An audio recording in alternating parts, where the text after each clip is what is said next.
Hello. There we go. Hi. I missed you too, Ghost. Hey, Cosmic Seekin. How's it going? My audio works this time, right?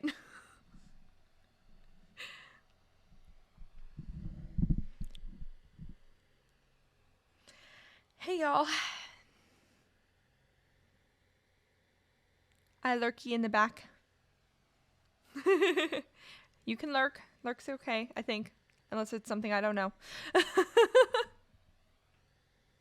Gotta meditate. All right, fair enough. Nothing better to meditate on than my voice talking about eco-fascism. Really sets the mood. Well, hi. Hey, hi, hello. It's Becky here from the Beckosphere, where we talk about climate news and solutions. And today we're going to talk about eco-fascism and eco-authoritarianism, just because I think it's interesting topics that we covered on last Friday. And so I just want to dive more into it because I'm interested in the topic. I'm not necessarily like an expert in the topic by any means. We're just going to kind of explore some resources that I have found and then also maybe build on it with resources that are, available to us that maybe all of us can find together. So we're just going to kind of have a group study session on this, okay? So firstly, what I want to do for it is I've got two videos that kind of break down the concept. They're really there weren't that many videos on this at all, which just means obviously I need to do a video on it. Because I think it's an important topic. I think it's concerning and it's something we should be aware of. So let's start with the first video that I have up. Oops. Got some T-Swift in there. So let me know if you guys have seen any of these videos, okay? But this one was actually done in the beginning of the pandemic by a kind of vegan, low-waste lifestyle gal named Get Mary. And I believe she's from Europe. She's from Denmark, I think, maybe. I'm sorry if I'm wrong on that. But she's from Europe. But she has an interesting perspective talking about ecofascism that maybe will just help us enter the conversation. Okay. So unfortunately, yes, my mic situation has not been figured out. So we are going to be listening to it through my mic, through the computer. I apologize if that becomes too much of a nuisance. Let me know in the chat and we'll just talk, okay? Because I did try to do the loop thing, but I am just so not techie. I don't understand how to do that and I haven't gotten a PC yet. So apologies, but let's go ahead and take a look at this video.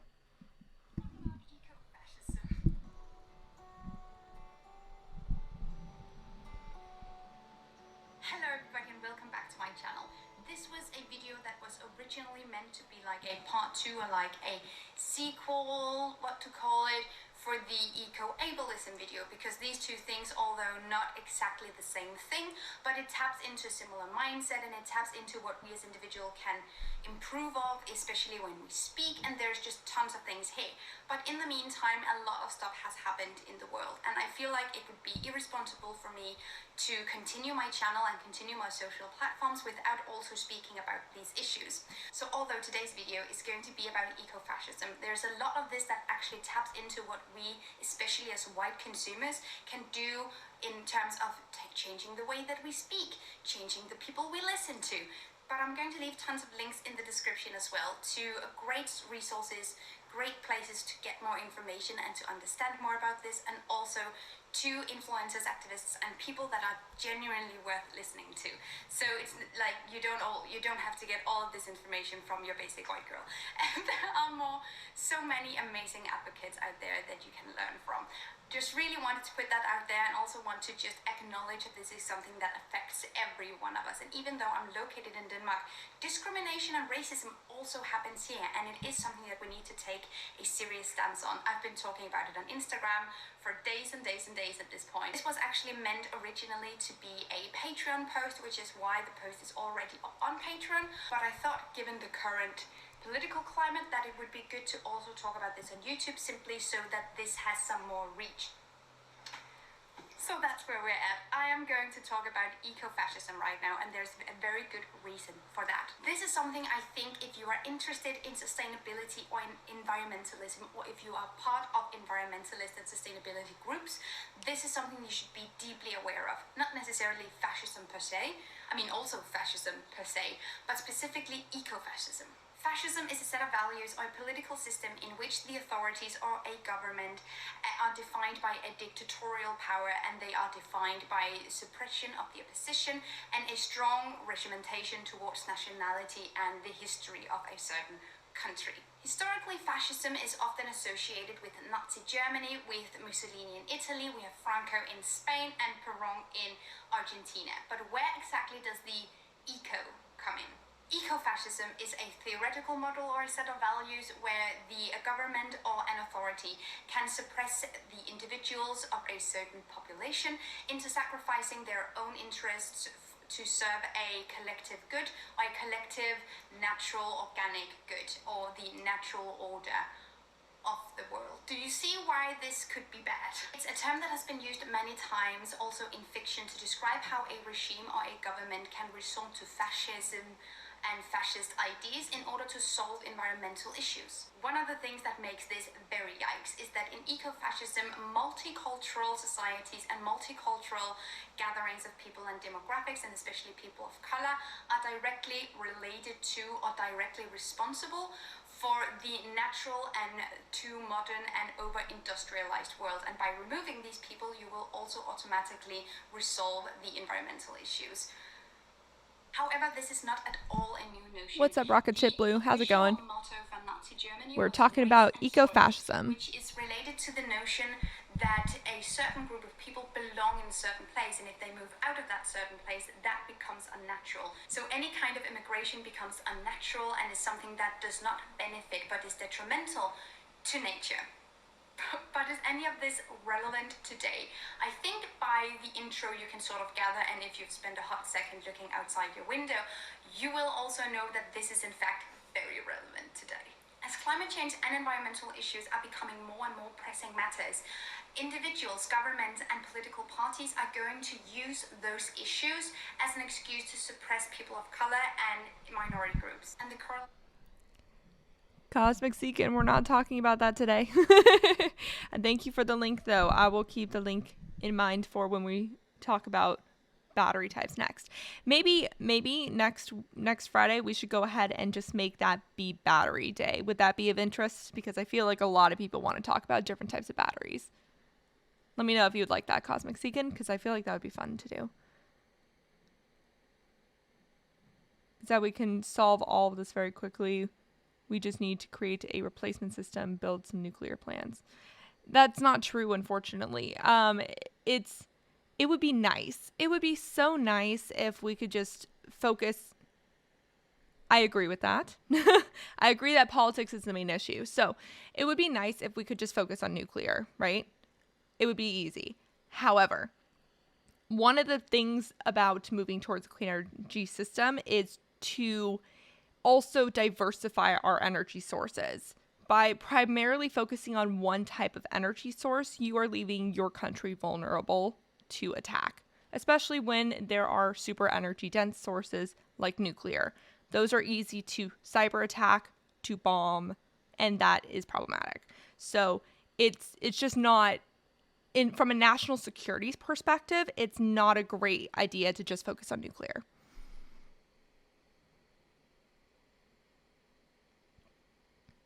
Nuclear, some wind, is that what you're saying? I know, but I like to know what's interesting for people. And I think we've been clearly wanting to talk about batteries for a while, so that would be kind of a fun one to do for next Friday. But then we could just all jam out about batteries. I think that'd be fun. Nobody is actually doing any building to replace the current system. I mean, you can bomb oil factories too. Exactly. No, oil factories are another example of how we are not really doing a diversified system right now. Fossil fuels, just in general, the reason why we're in this energy crisis is because this is not a very diversified system. So, yeah, we're trying to improve. You know what I mean? I don't think it's a valid or good criticism of nuclear or wind for that matter. Wind can easily be 50% of the electricity from the grid. Yeah, No, I agree. I think that, we can have wind, we can have nuclear, we can have solar, and maybe some areas would benefit from geothermal or from wave energy. Diversification, right? I think it's important to recognize certain regions would do better with certain energy sources, and that's just appropriate. If you bomb any power plant, it pretty much means the power plant is destroyed. Yes, that is the definition. Yeah, but we didn't have a diversified system ever. You can bomb any power plant. Yeah, exactly. So wind and solar would help diversify. It's hard to knock out a whole offshore wind operation because they're all spread out.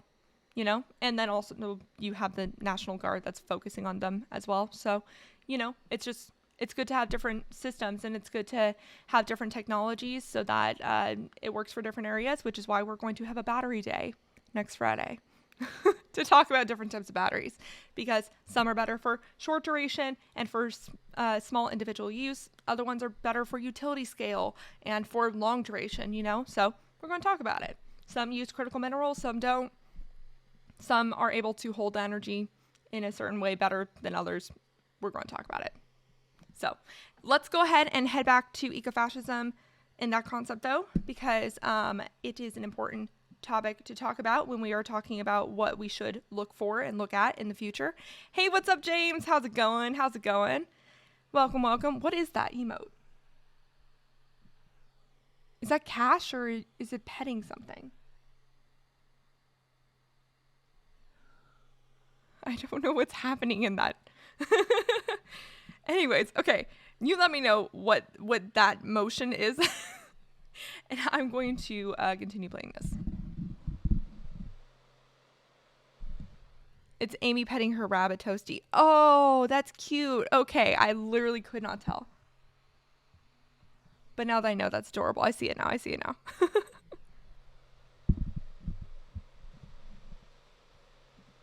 Between people of color, refugees and immigrants, and environmental issues groups use those issues as an excuse to suppress people of color and minority groups. And the correlation between people of color, refugees and immigrants, and environmental issues has two main intentions. The first one is to strengthen laws regarding immigrants and make it harder for people to come into a certain country. The other intention is slightly more genocidal. Have you ever heard someone say during a, global pandemic or a natural catastrophe that it's also a good thing, kind of, because we're overpopulated, so when stuff like this happens and a lot of people die, it's also going to benefit the ones that does not, because we are overpopulated. Yeah, this is a very, very common mindset, and it taps perfectly into ecofascism. It's a slippery slope. The logic here is based on the presumed knowledge that overpopulation can be solved by welcoming civilian casualties, which it inherently cannot, and I'm going to come back to that and explain that tons later. But it's not just any overpopulation. This is something that is generally said more often when the casualties are people of color, people from Asia, people that are immigrants and refugees. Then these people's deaths will become a positive thing for the people that are living, because less people equals less pollution. Now, I am sure there are tons of experiences of life and experiences with this sort of thing, and for the most part, I'm just going to be talking about things I have heard and what I have read and what I have seen, and then again, I will leave links to resources down below if you want to educate yourself further, which I definitely think that you should, but simply for the purpose of keeping this video slightly organized and to the point, I am going for the most part to be talking about this from my own point of view. This is going to be my experience of how people can dive into an eco-fascist mindset or a discriminatory mindset without even knowing it, and that's on white supremacy, because racism is learned behavior. Let's take a kind of current example, because COVID-19 is just right there, and that has been a petri dish for eco-fascism. Is that even, how to use that metaphor? I don't know. But I have heard during this global pandemic, both in real life and online, people I care about, people I look up to, family members, friends, and generally role models, talking about how, because China has so many people, it's been a good thing that some of those people died. And, as we all know, overpopulation equals climate change. But there is something intensely xenophobic about this way of looking at it. Xenophobic being the fear of the other, fear of the foreign. And this is definitely something that a lot of people of color and a lot of people from Asia have been experiencing firsthand. A Danish comedian wrote out just when lockdown began in Denmark that she wanted to punch a Chinese person in the face because she was being forced to stay inside and stay at home rather than going out. And generally, I have been seeing online and in real life how shops have denied Asian people access to their stores, denied them access to public transportation. People have been spit on and physically assaulted because people are assuming that it is the Chinese people or generally people from Asia that is causing the pandemic to spread. So that becomes an excuse to behave like insane people. I guess you can sort of see how this ties into eco-fascism, because eco-fascism revolves around the sentiment or the notion that a demise of a numerous amount of people from an overpopulated population will decrease climate change, environmental issues, and pollution, which is not at all the case. Now, I'm not saying that if you have ever thought or agreed with the well, we gotta solve this overpopulation issue somehow, question mark? I'm not saying that you're a bad person for thinking this or for agreeing with this. It simply often just means that we do not have all the pieces in the puzzle in order to thoroughly understand why pollution is as bad as it is and why overpopulation and the decrease of overpopulation will not solve that issue. The mindset that more people equals more pollution and therefore less people equals less pollution taps into the eco-fascist mindset because it pushes forward the false notion that people who are responsible for climate change are people in poverty, people from indigenous communities, immigrants, refugees, people native to the Middle East and Asia, as well as minority groups from the West. And this is, yeah, you guessed it, very unflattering white supremacy. People only say stuff like, maybe COVID-19 is a good idea because we are overpopulated, when the majority of people who are suffering the deaths from this pandemic are people not related to you, or people that does not look like you. Here's something that is important to understand about climate change, overpopulation, and death. It is a mere 1% of the global population that are responsible for the majority of global pollution. That's a lot of peace right there. But it is a mere 1% and the goods can... This point of overpopulation is an interesting one because it's very common for people to say it, and it's possibly of a remnant of what the political scientist Larry Bertel says a reservoir of authoritarian values, in contrast to traditional perception of authoritarianism being a wave. For him, and I agree, authoritarianism is a constant subsurface, and it's always there. It just needs to be activated to surface. Oh, I think so. So I think that authoritarianism at its heart is kind of like, it's kind of tribalism, you know? It's let's find my friends and hide with just my friends because we can't trust anyone else, right? So it kind of makes sense evolutionarily why we would have that mentality. That's why tribes exist, extensions of family almost in a way, or it's perceived that way. And so it makes sense why that would always be there to be activated, right? It totally makes sense. And that's why these sort of government structures show up when there are crises, right? When there is an environmental crisis or a economic crisis or, you know, some other form of like disease or something like that. That's when we become extremely vulnerable towards these sort of mentalities, because they usually come in the form of black and white arguments, and they're easier for people to digest because they can just suspend any nuance, and that little voice in the back of their head, or maybe some learned knowledge that they grew up with in their community, is then being justified by these phrases that they hear from authoritarian trends, you know? So I think it's very interesting. Thank you for that perspective, because I'm with you on that. Which is why we're talking about it today. Woo!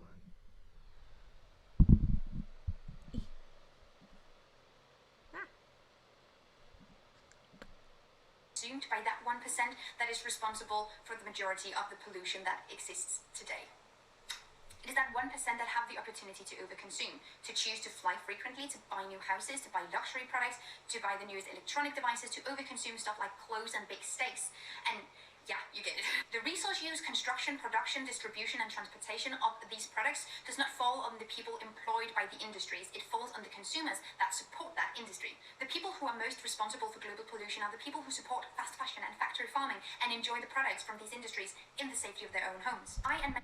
So I agree what she's saying in the context of individuals to blame to not to blame. Obviously, we need to remember that the corporations are also responsible. It's not just the consumers that are responsible. So, but that's the main fascism aspect of this video. Then she goes further into overpopulation and consumerism, and but that's the main part that I wanted to show of that video. Now I wanted to go over to, and let me know if you guys have already watched this one, because I frankly wouldn't be surprised if you had, because it is from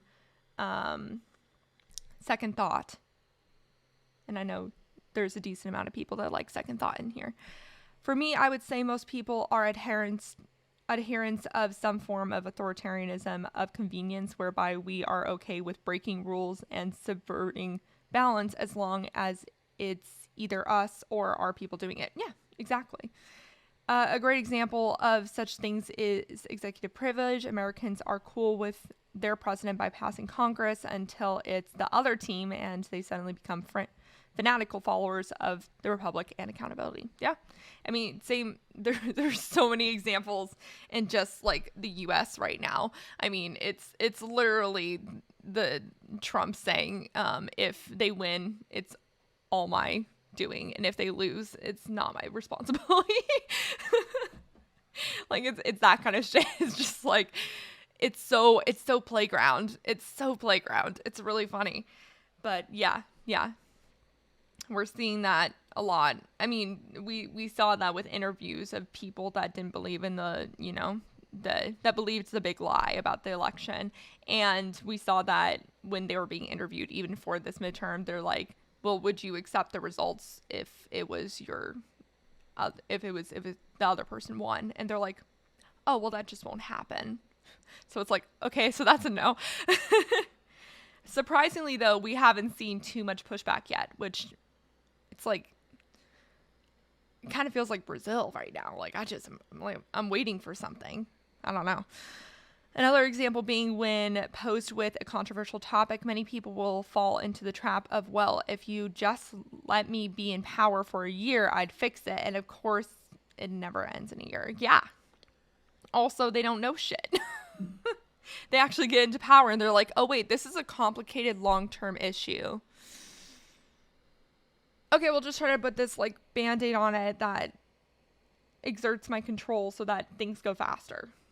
Right? They're like, oh, we can't actually solve this problem in a year because it's a more complicated problem than we thought it was. Okay, let's just try to do a quick fix, like we'll do the quick fix that they want, but it's not going to be the way that they thought it was going to be. Yeah. Fascinating. So let me know if y'all have seen this video or not. Because Second Thought. This episode was made in collaboration with Our Changing Climate. Oh, why don't you go watch CC? his video after this one, huh? He's a good guy. Why would you not watch his video? Forget it, you disgust me. Anyway, on February 28th, 2022, Are you back? Or is that who's back? Hi, back. Welcome back from the meditation session. IPCC released its latest report on the state of climate change and its predictions for the future. In it, you'll find the usual stuff you find in an IPCC report. We have less time than we thought, the consequences of inaction will be horrible, and the snowballing effect of climate change will continue to pull more and more people into increasingly dire situations. It's not great news, and we've gotten to a point where, sadly, it hardly makes headlines. Meanwhile, in some countries, far-right politicians talking about the environment look like this. But in other countries, they look like this. That's really weird. For a political camp united on every front, on economics, on immigration, on authority, it's strange to see that there's a seemingly large divide on such an important topic. The idea that one side of the far right includes environmental action in its political program, when the other flatly rejects the idea that such a thing even exists, is a weird feature of 21st century politics that doesn't seem to make sense. These guys are best buddies. They never fight on anything. Also, isn't environmentalism a left-wing thing? Why aren't they on the same page all of a sudden? The truth is, they are. The pro-fossil fuel far right and the pro-environment far right are one and the same, colored differently in traditional brown or trendy green in a desperate bid to respond to their society's vision of what a reactionary politics should look like in the 2020s. But make no mistake, whether it's under a coat of green varnish or not, the core ideological philosophy is the same. And sadly for the rest of us, it isn't contained to the horrible far-right extremists that make headline after headline. Their politics have bled over towards the center without much difficulty. How so? Well, we'll get to all that and more in this video. Don't worry. For both the climate skeptic and the quote-unquote green far-right, the rationale is the same, and the consequences are nearly identical. Terrifying, authoritarian, ethno-nationalist, white supremacist politics. The kind to which the political center has no good response. So strap in. In this episode, we're going to dig a little deeper into the supposed contradiction between fossil fascism and eco-fascism, and how both of them come to influence the center's response to climate change. I love the name fossil fascism, by the way. We need to say that. we need to label certain individuals with that name. That name needs to take off a little more. It has alliteration to it, and it's so freaking true. A lot of these discussions around authoritarianism and the environment really always move towards fundamental philosophical positions and debates, like your classic Hobbes,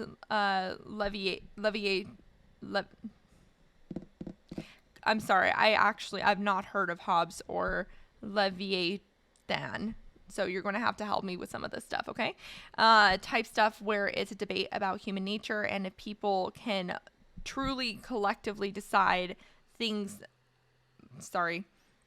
if people can truly collectively decide things, or are they only ever to be led under the contract of safety?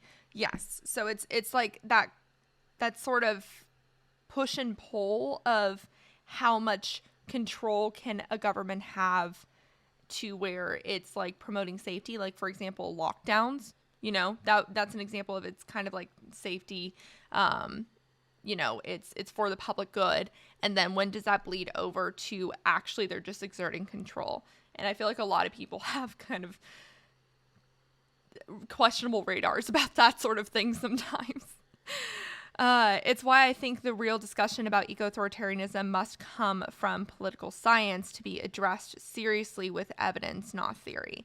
I agree with that as well, because I think that this discussion has been in the philosophical space for too long, and it needs to come into the more realistic, let's look at examples sort of space. I think one of the reasons why it might not have been is because I don't think that there's been too many examples of eco-authoritarianism, at least not fully played out. So that's why it's kind of like philosophical. But maybe honestly, if you look back in history, I wouldn't be surprised if there are actual examples of it. Like, if you guys know of examples where eco-authoritarianism played out in real life, let me know. Put them in the discussion so we could talk about it, because I'm not aware of any full-blown example. I feel like we're kind of in the midst of several examples, but this isn't the first time there's been an environmental catastrophe, so I kind of think like there has to have been other examples, or maybe more regionally based examples. Probably there's more underpinnings when it comes to certain directions civilization took that have not been emphasized, that have eco-authoritarianism in them, like maybe that angle just hasn't been explored of certain historical events. Let's see. How is fossil fascism, though? Hobbes and Leviathan is original philosophers from the 1700s. I don't know why Leviathan is so hard for me to pronounce, was a criticism of the state. Well, fortunately, I sent you a whole book on climate Leviathan, although I don't think that I've seen it yet. No, I probably haven't. I'm sorry. To where a government can become its own governing body. This will not be the only time we talk about this topic on this stream, so I will become more educated as I go along. To where a government can become its own governing body and class separate from the rest of society. Climate change, I think too many people are yelling about the fact that it exists and not enough are talking about solutions that can be done. That's why this stream exists. Welcome. Make sure you give me a follow. Fossil fuel debates has two moving parts. First is the electricity grid, which is pretty easy to move off of. for fossil fuels, and then there's personal transport, which is less easy to transition to electricity. I don't necessarily agree with you on the second part that it's not really easy, because I think it is. It would be easier if we embrace public transit or walkable cities, reduce the demand for it as much. But also, so there's actually probably more to that debate too, because then you integrate all the spaces in which fossil fuels have permeated in, like plastics, fertilizers, chemicals, the list goes on. So there's that element too, but that's scope 3, Leviathan. Fan? I thought it was a V. Wait. Oh, Leviathan. Okay. Yeah, but public transport is a part of this whole be on the grid to be part of their system idea. Huh? I don't get it. We can maybe try and get on the Discord. Yeah, no, that would be great to get on the Discord. Book club. All right, let's continue with this. We're going to hear a little more about the definition of fossil fascism, because I know there's a bit of a question of that in the chat. So here we go. Let's start with the first half, fossil fascism. Today, fossil fascism looks like this.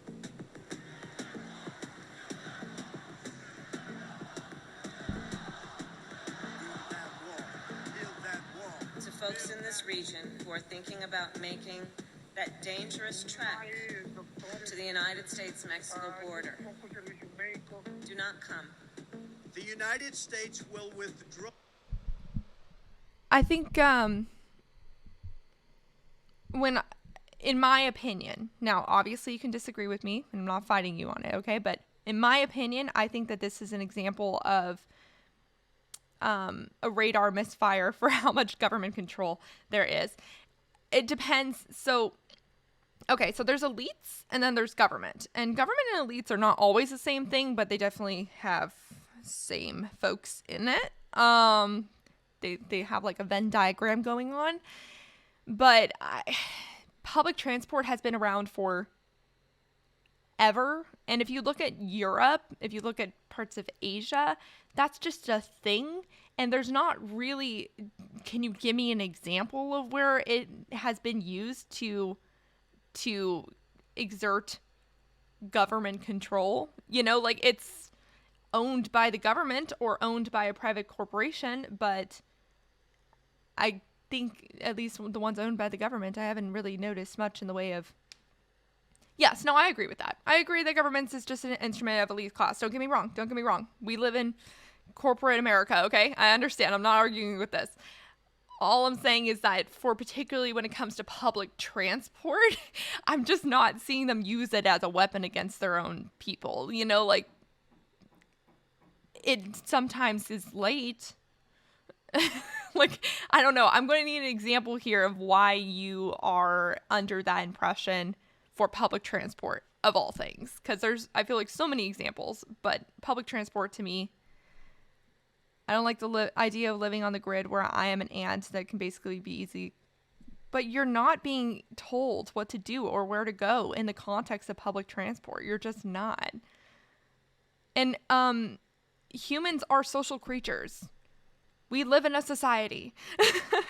Like, you're not just being an ant by coexisting with people and using public spaces. That just seems a little scared to me. I don't know, like, I wish I had access to public transport, because then I feel like I would be more free to be able to go and do what I want. I wouldn't have to worry about parking. I wouldn't have to worry about traffic. I wouldn't have to worry about paying for car insurance or having to figure out a ride home if I decide to go out and drink. Like, there's ableism arguments that can be made when it comes to not prioritizing public transport, because not everybody has the capability to drive, especially like elderly, people with disabilities, people that are afraid of cars, because I think it's totally reasonable for people to be scared of a giant piece of metal hurtling towards you at high speeds. I have friends who have gone in accidents and then have been too traumatized to start driving again. And that has severely limited their ability to find work. and to live their lives. They're stuck, you know? So public transport just allows for so many less payments and less death, less air pollution, and more freedom, in my opinion. I'm trying to think if there was any mention of transport in China Goes Green, which I imagine would be the prime candidate for the subject. I don't recall, but I know that there were issues over the state trying to forcibly move groups of people away from areas because they were inconvenient to either the industrial or ecological plan. Okay, I can see that argument. I can see the argument of forcing public transit. I mean, honestly, like, China is a pretty good example of at least heading towards eco-authoritarianism, right? Because they're utilizing moving towards decarbonization as a way to exert more control over people. But I don't think something like that, like, I don't know where you live, Rocket Ship Blue, but I don't think that would fly in the US. Maybe it's because more people have your mentality of I don't trust that. But I think, while it would be more convenient for societies to restructure themselves to adhere to public transport, it shouldn't be done in a government authoritarian kind of manner. You know what I mean? It should be a decision. It should be a mutual decision. It should be a community-based social decision. You know what I'm saying? What do you expect us to do, Rocket Ship? There must be some kind of government body, and if we are to have one, at least make it useful. Hi, Carlos. What's up, A Difficult Truth? A Difficult Truth is a great political commentary Twitch stream channel, so definitely check them out. Yes. Now, there has to be some sort of solution, and it's interesting because, Rocket Ship Blue, you were talking about, like, nuclear and moving towards that. You did talk about wind as well, but when we were talking about the diversification of different things, I think public transit allows for more diversification of, like, where you can go and what you can do. So it seems kind of like less government control to some extent, but again, I can see how in the development of public transit, the government can utilize that to exert its power more. Obviously, if a region doesn't have public transport, it becomes more unappealing long-term and isolated. It also becomes more isolated. And when things are more isolated, people are more comfortable towards tribalism, right? But it's like a soft authoritarianism. China would instead likely just decree people aren't to live there and just move them. I mean, I hate to say it, but that sort of stuff where governments have to decree that people shouldn't live there anymore is going to be more common with climate change in general, because right now we have, like, a lot of areas that are being inundated by the ocean or by wildfires, and we kind of need governments to step in and be like, hey guys, you can't build there anymore. Like, you just can't. So I haven't thought of it from a public transport repositioning society perspective of why they would do that, but they definitely are probably going to do that more for extreme weather events, which is, again, where we'll go more into talking about how then eco-fascism or eco-authoritarianism can emerge from climate extremes and increased problems in that space, So let's go back to this video, though.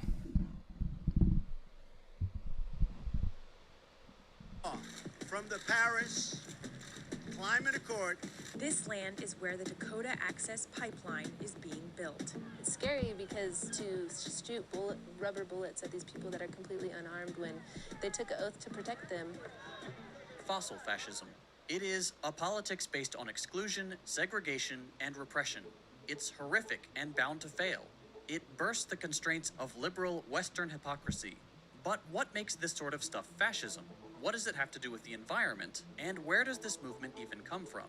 To answer all that, we need to jump back a couple years. And thanks to this book by Andreas Malm, I'm gonna breeze right through this historical recap. Okay, so it's 1988. Everyday people are throwing toothpicks on the ground in a lame attempt to make a joke. The US just went through one of its hottest summers yet, and blasting on American TVs all across the country are images of burning forests and sweaty white people. The words greenhouse effect are still pretty controversial, but creeping into American vocabulary. Americans are starting to wonder, could this be global warming? So a guy goes to the Senate and he says, yeah, which, while you might think is a good thing, starts freaking out fossil capitalists. That is, capitalist enterprises in the business of extracting and selling fossil fuels. Hanson's testimonial, like a canary in a very lucrative coal mine, was a wake-up call for fossil capital, suddenly threatened by public recognition of the greenhouse effect and a direct, visible line between the scientific community and institutions of power. Unsurprisingly then, this attention to climate change triggered a wave of fossil fuel money investments into think tanks and advertisements that would position climate change as a mere theory, fighting upstream against the emerging scientific consensus, or alternatively, would postulate that carbon dioxide was actually good, that we need more of it, that carbon emissions are life itself. To do that effectively. The other question that comes from similar situations is insurance. True. Companies will eventually stop providing insurance to people who live in climate hazard areas as they are not financially viable. At which point people would expect the state to cough up, but should they? Or should they provide homes to them as alternatives? What if they don't want to go? Can you force people? Well, that's authoritarian, and it's kind of that easy. It's a near unavoidable trap. Yeah. So there's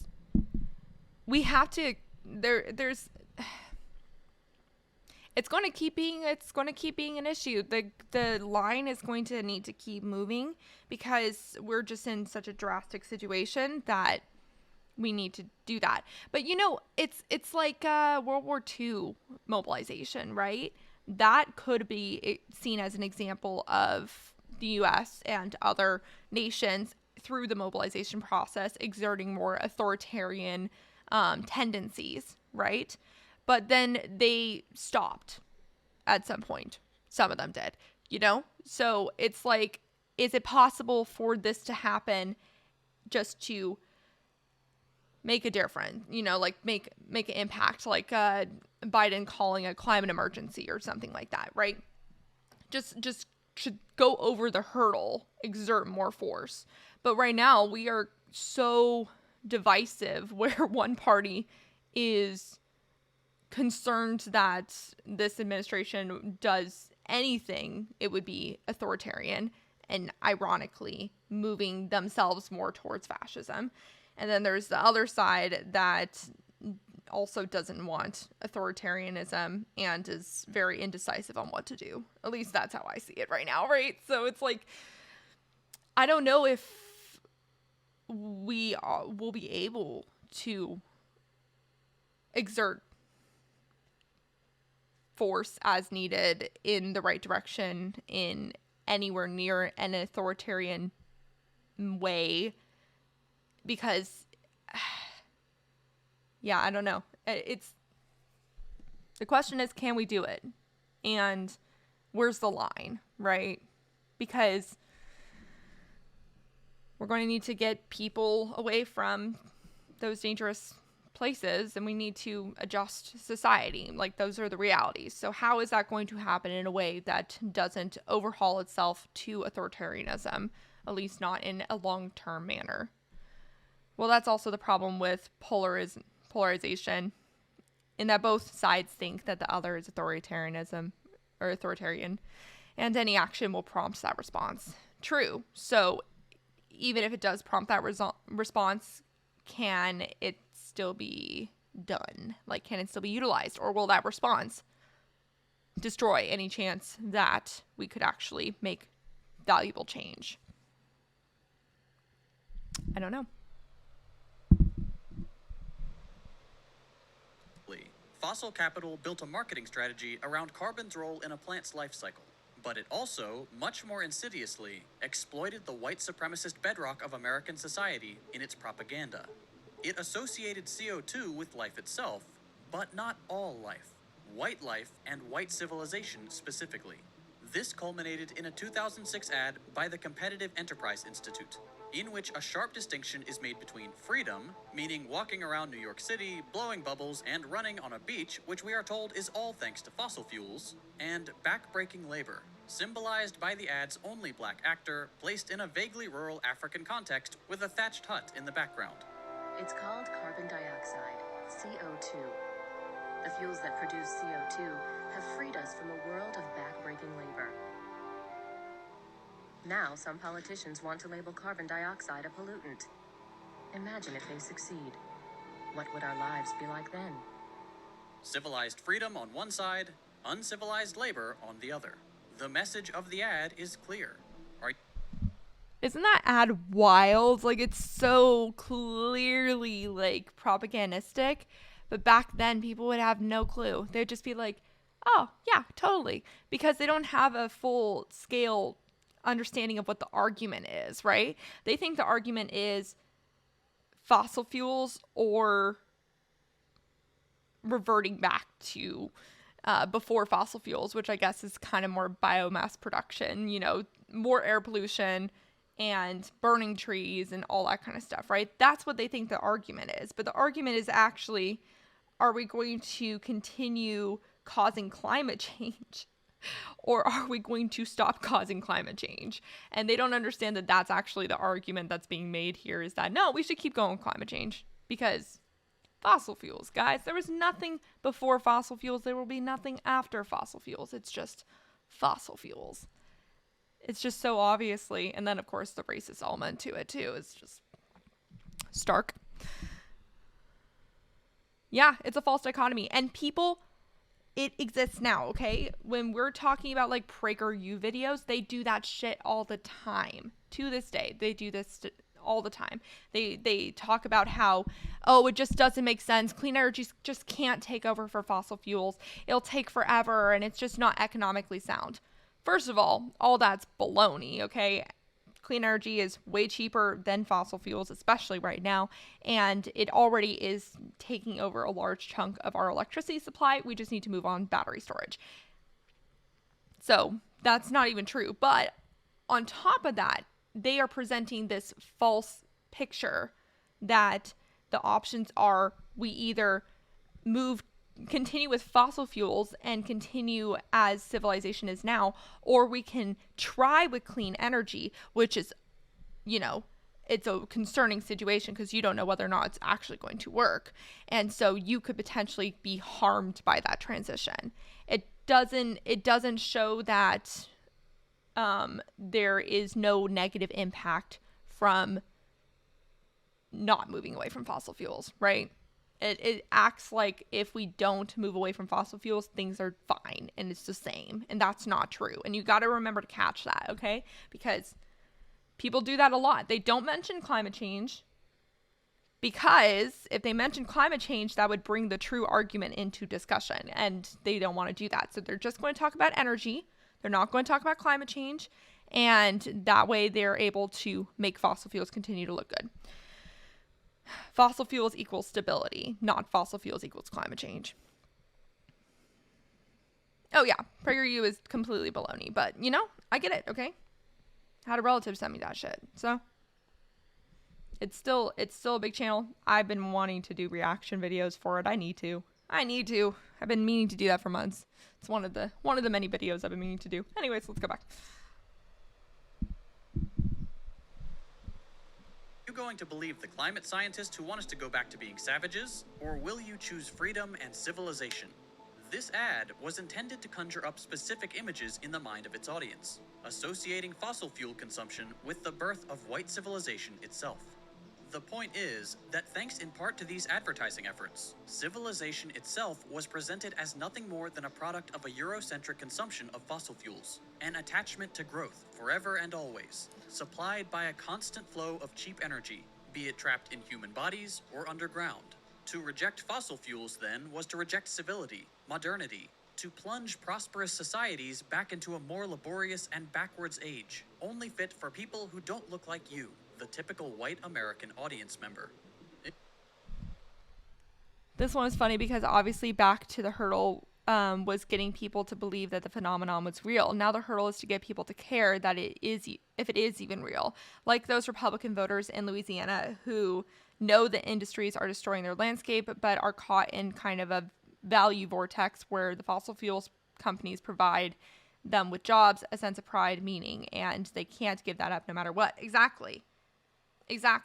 So this goes back to how you talk about climate change, because it can be easier and it can be more convincing for, especially if you're talking to people like in the Midwest, right, to not mention climate change in the discussion at all and just talk about the economics of clean energy, talk about the subsidies that are going into it, all that kind of stuff. Don't mention climate change at all. And you can do that. However, there is something to be said with the strength of your argument, the longevity of your argument. Because if you still are not bringing climate change into that discussion, then they can be easily swayed by other economic arguments, because the whole overarching why are we doing this part is still missing, right? So it's kind of a tricky thing, but it's a lot harder for you to convince someone that climate change is real, because climate change is so politicized now. If you speak that phrase, it's just like global warming. If you speak that phrase, you immediately get the emotional reaction, right? Whereas if you're talking about the economy, you're talking about clean energy jobs, people are more willing to keep their mind open about it, you know? So, but one of them then, with the emotional response, creates more of a foundation for the clean energy arguments to stick better. So if you had someone that believed in climate change and you told them about the economic benefits of climate change, obviously, or economic benefits of the clean energy transition, obviously that will stick better than if you're talking to someone who doesn't believe in climate change and you're also trying to convince them of the economic benefits of the clean energy transition. Both can stick, just one sticks better. And so it's like, well, okay, so what are you going to spend your time trying to convince people of, though? Because you have a two-stepper or a one-stepper. It just depends on how much you want it to stick and how long you want it to stick. And maybe it just depends then on how powerful that person is you're talking to. Because the everyday person might not need to have their mind changed on climate change for us to do something about it.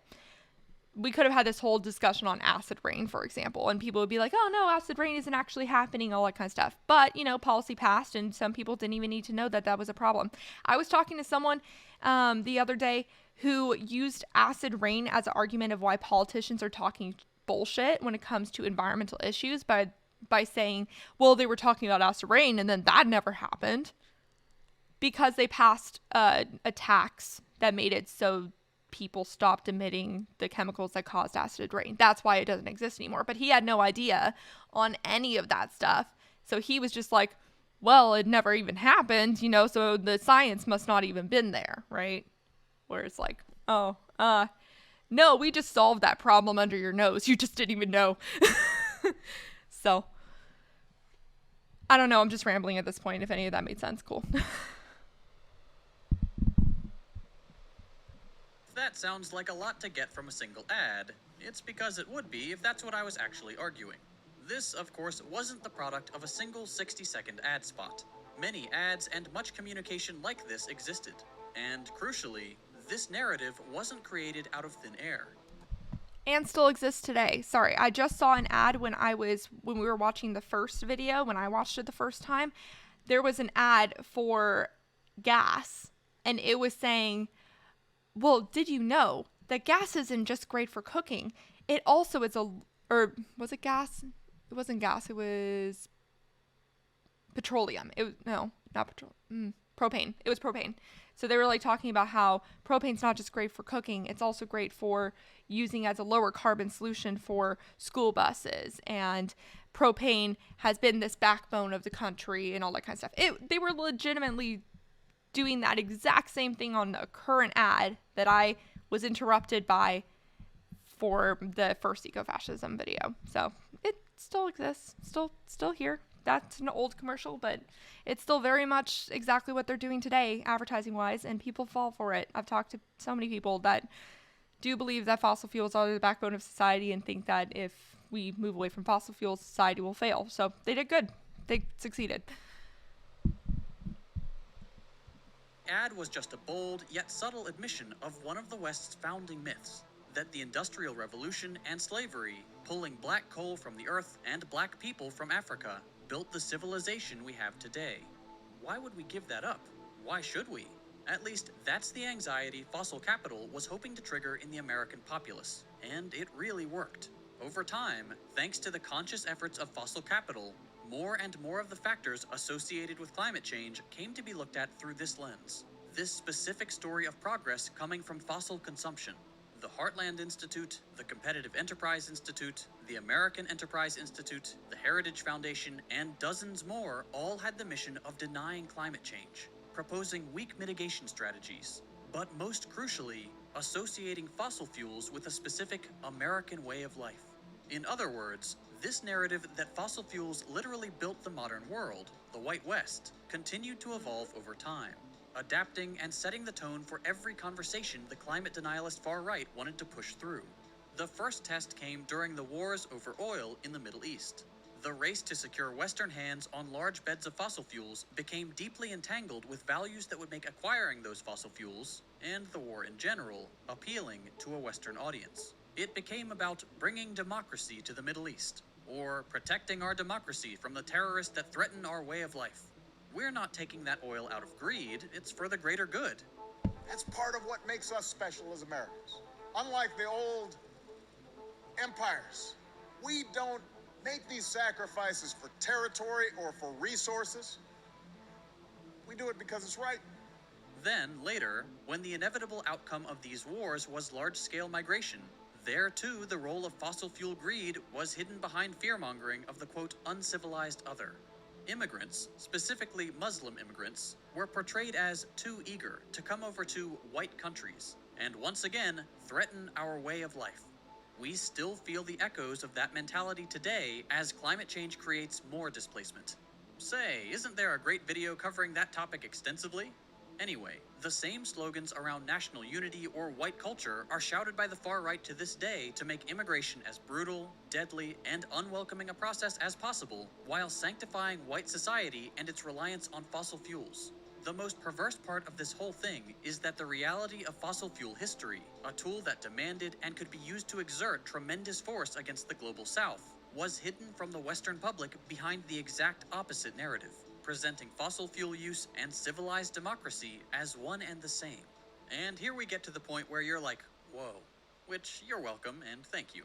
But then you're like, what about Le Pen?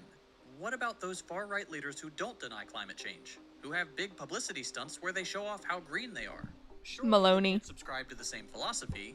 Well, the good thing for them is that the same narrative that underpinned their support for fossil fuels, ethno-nationalism, is incredibly easy to retool for a pseudo-environmentalism based on white supremacy. Eco-fascism works a little differently. If this isn't your first time hearing the term, you might have heard it from reports on the Christchurch or El Paso shooters, both of whom subscribed to the ideology. An ideology which frames environmentalism through a few key narratives. What's up, Grendel Skull? We actually are friends. Well, we could be closer friends. We haven't actually like on each other's stream or anything like that, but we're like we're good. He comes into my chat. I go to his. He's cool. And Difficult Truth is a friend too. Authoritarianism, anti-immigration, and population control along eugenic or genocidal terms. Have I mentioned YouTube's automatic demonetization system, or maybe my Patreon? Anyway, eco-fascism works by appealing to the same narratives as fossil fascism, the greatness of Western society to be protected at all costs against the invasion of the uncivilized other.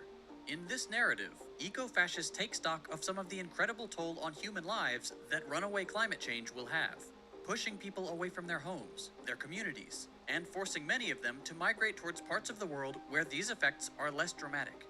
Rather than acknowledge the historical role that Western states and a capitalist economy have in this story of reckless pollution or treating these people like the human beings they are, eco-fascism retreats behind walls and austere individualism.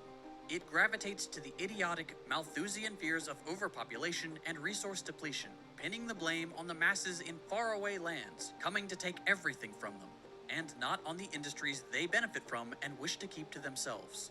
As if a family in the global south had anything to do with climate change when a handful of companies produce and profit off of emissions on a scale difficult to even understand. Eco-fascism conjures up narratives it inherited from Nazism, romanticizing nationalism along the lines of blood and soil rhetoric so that it can pretend that the solution to climate change is to localize, localize, localize without any consideration for the rest of the world. The history of environmentalism is rife with figures thinking in exactly these terms, and greenwashing ethno-nationalism. So we should definitely take Maloney and her climate perspectives as a good case study because she is very anti-immigration, frankly racist, frankly anti-LGBTQ, and she also has criticized the EU for allowing, well, this is not bad, but she's criticized, she doesn't like the EU for one. She also hates Greta because, okay. And she said that Greta is, her form of climate change has resulted in the global dependency on China for solar products, which I don't think Greta said anything favorable of China. But also, it's good that she wants to produce a domestic supply, but I worry that she will only move on climate change if everything is done domestically, and then that will also allow her to isolate the country more. So that is something of consideration. So it's kind of like, it's a good thing because we do want to regionalize, is that a word? Regionalize the manufacturing locations of our products more. Absolutely, we should not be reliant on China for that kind of thing, the same way that we're reliant on Russia or Saudi Arabia or Venezuela or Cuba or, you know, all these different places for different products. So I think it's a good thing, but it could lead into isolationism, which is not a good thing. So something to be aware of. Trade is still good. And that's kind of what I'm saying. Trade is still good, but we shouldn't be fully reliant on a country, and we shouldn't be fully reliant on ourselves if we are to keep a non-isolated. Yeah, you know what I'm saying. Sorry, I'm not really speaking well today, but you know what I'm saying. Crucially, eco-fascism sees the response to climate change being chiefly population control. Specifically, the white Western population controlling the population of other countries, directly or indirectly, and always from behind strong borders it frames as protecting its national ecosystem. It assumes the fight against climate change is best achieved through the authoritarian domination of one society over another, ignoring entirely that that balance of power is precisely what got us to this point and is stopping us from making meaningful progress. Like fossil fascism, then, eco-fascism is fundamentally dependent on the idea that some people are destined and uniquely capable of managing the earth and its resources, while others do nothing but pose a threat and don't do justice to the land they occupy. It's dependent on a deeply racist conception of racial hierarchy with the arbitrary white race at the top. This, whether it's used by an eco-fascist or a fossil fascist, is just as easily a justification of rigid borders to the outside and intransigent localism, two key features of modern fascism. I understand that the first reaction some of you might have to this kind of analysis is to assume that this divergence means one side or the other is lying about its convictions when it comes to climate change, that this is all manipulation. But the truth is that it doesn't matter. Far-right leaders may genuinely believe in climate change or denialism, or not. That's not the point. The point is that the topic of climate change is just a new way for fascists to introduce the terms of fascism into the public discourse, to talk about immigration when you want to talk about renewables. Whether they sincerely believe in climate change or not is unimportant because, in either case, they are only capable of thinking about climate change in the terms of immigration and ethno-nationalism. Whether they land on fossil fascism or eco-fascism, they reach the same conclusion. I think that is a really important point to emphasize, okay? Because I'm not saying Maloney, for example, does not believe in climate change. I think she does. She's at COP27 right now. So just because they might be considered more of an honest actor because they actually believe that climate change is an issue and needs to be addressed, the way that they go about it can still be critiqued, right? So I think that's a very important distinction. Fortunately for the rest of us, neoliberalism is particularly vulnerable to this kind of fascist dialogue. It has absorbed the foundational premises of fossil and eco-fascism by default. In its quest to constantly limit the role of government to tooth and nail support for international capital and strong national borders, neoliberalism concedes all its power to the winners of fossil fuel history and to the narratives embraced by fascists of all stripes. Neoliberalism thus uniquely fails in its attempts to mitigate the worst effects of climate change and to counter the narratives embraced by the far right. It cannot respond to the crisis of climate change with some... Not saying I disagree with what he says, but I will say, disclaimer, obviously this is a leftist news. This is a leftist channel, if there was any idea. So he has a perspective, and I don't say I disagree, and that's all I'm going to say about that on my perspective, but I just want to be transparent. Greta is barking up the wrong tree, though. India and China, the big boys, should be her focus instead of the US and EU. No. What? Wait, hold on. Instead of the US and EU, who combined are under 10% of global emissions. Where did you pull that from? Your ass? Are you kidding me?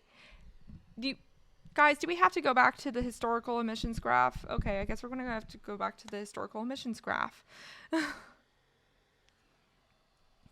Is our climate changing? No way. Okay, hold on.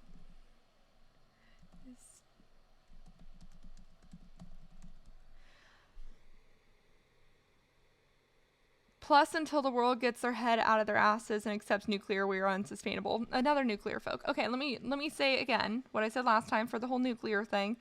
We need to diversify our energy sources. One of the reasons why we're currently in this energy crisis is because we are fully reliant on only a few forms of energy source.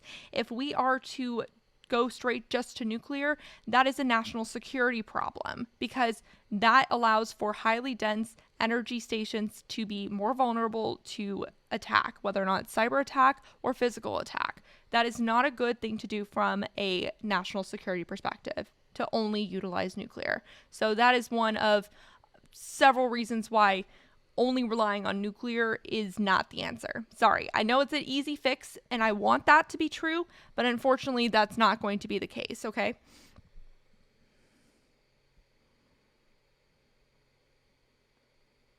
Oh yeah, Our Changing Climate is a great video, by the way, or a great channel. Definitely follow. So guys, we're going to go back to this. I feel like I need to just like always have this up, because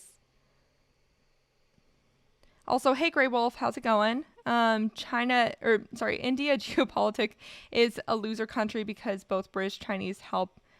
What are you saying? And China is learning from passive strategy in America. You're missing letters. You're missing words. I'm really confused.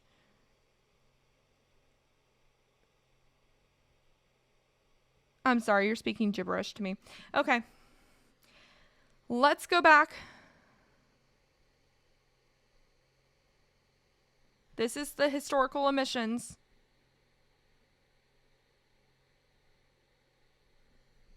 Who do you think's responsible for climate change, guys?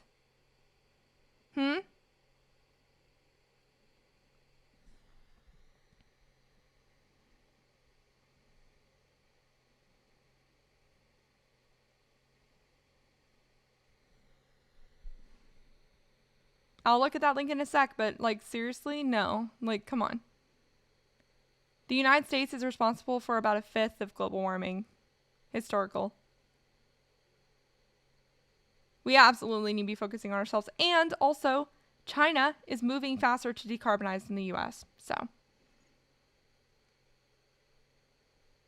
I do agree that maybe we need to focus on India more than the EU. I can get behind that one. Boom. So, no.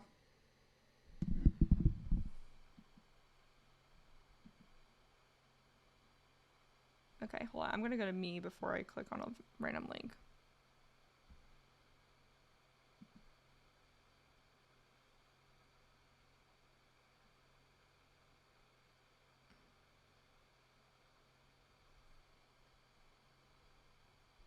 Why did you just send me a link to... What? Why did you just send me a link to the EPA? That's so random.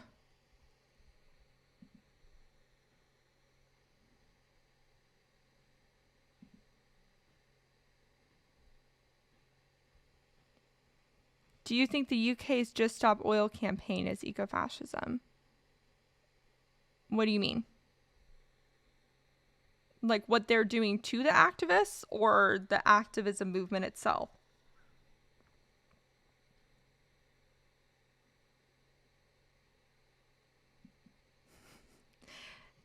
Carlos, are you serious or are you kidding? I can't tell. Just Stop Oil is an activism organization that has been responsible for the large amount of protests going on in the UK right now.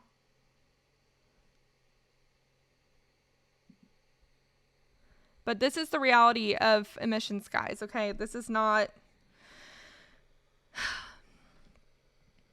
To say that we shouldn't focus on the U.S. is complete baloney. The U.S. should be one of our top focuses. The activism movement. How is the activism movement a form of eco-fascism? That's protest. That's not a government style. That doesn't make sense to me. You can't compare a government structure or like they're not eco-fascists. If anything, I think a lot of them are probably closer to eco-socialists. The end of Western... I don't know what you're saying, Grey Wolves. Like, literally.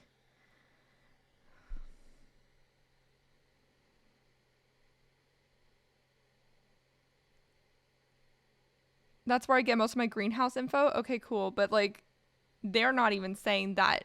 Where did you get that statistic that the EU and the US are only responsible for 10% of emissions combined?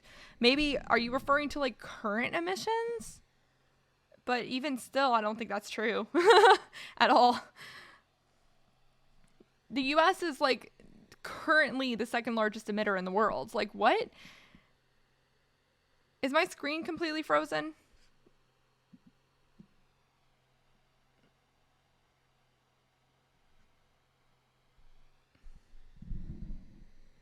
Ugh, my screen does that sometimes. Sorry.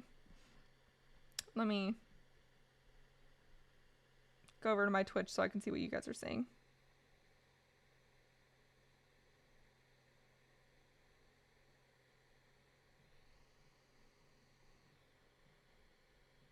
It's not... Oh, it's Brack? Okay. Yeah, I will say I'm doing all this on a Mac, so I apologize about that. I swear to God, I'm getting a PC soon. Jesus.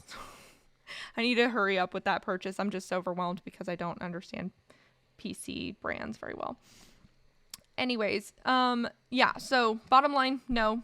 The US is the second largest emitter, by far the first largest historical emitter. So we should absolutely be focusing on the US. Also, we are one of the slowest moving towards decarbonization out of the top 10 emitters. So yeah. And we have one of the highest per capita emission rates too. Why shouldn't the US be focused on when we're historically the largest? Yeah, exactly. Yeah, we have to share our responsibilities. Also, we went through the Industrial Revolution, so we benefited more from fossil fuels than India and China did. So again, we have more responsibility because of historical emissions. And it's important to remember who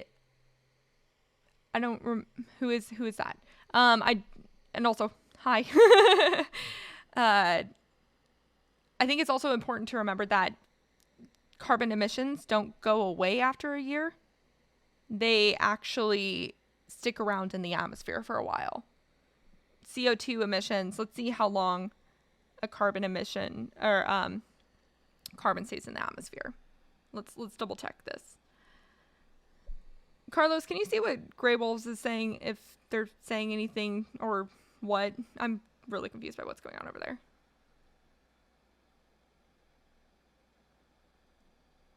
But that's what I'm saying. Just talking about where we are today that's not a real argument. And also, oftentimes those emissions calculations are only talking about direct fossil fuel emissions. They don't account for fossil fuel operations overseas, for the military, because the military is not included, and the US has the largest military industrial complex, so they are actually emitting more carbon than several countries are. And that also usually doesn't account for agricultural or deforestation emissions, which is why Brazil in this analysis right here is so high up in the list, and Indonesia, because both of them are heavily responsible for land change emissions, historical emissions. That's why it's important.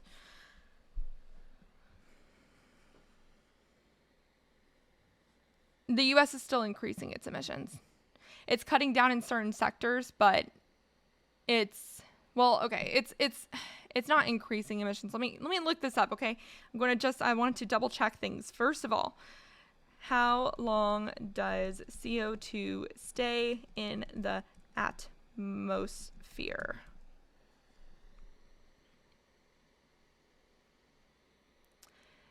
So CO2 stays in the atmosphere for 300 to 1,000 years. So let's look again at this analysis, okay? So if we're looking at the carbon emissions that were emitted by the United States back in 1939, they're still in the atmosphere right now. That's why historical emissions matters. Because we're not just experiencing what currently is true for who's the top emitter, we're also experiencing historically who contribute to all those emissions, right? And that's also why the EU has been focused on, because they are, the colonizing countries and the fossil fuel exporting countries like Norway. And so they have contributed a lot to this fossil fuel economy that we live in right now. So now let's look at US emissions.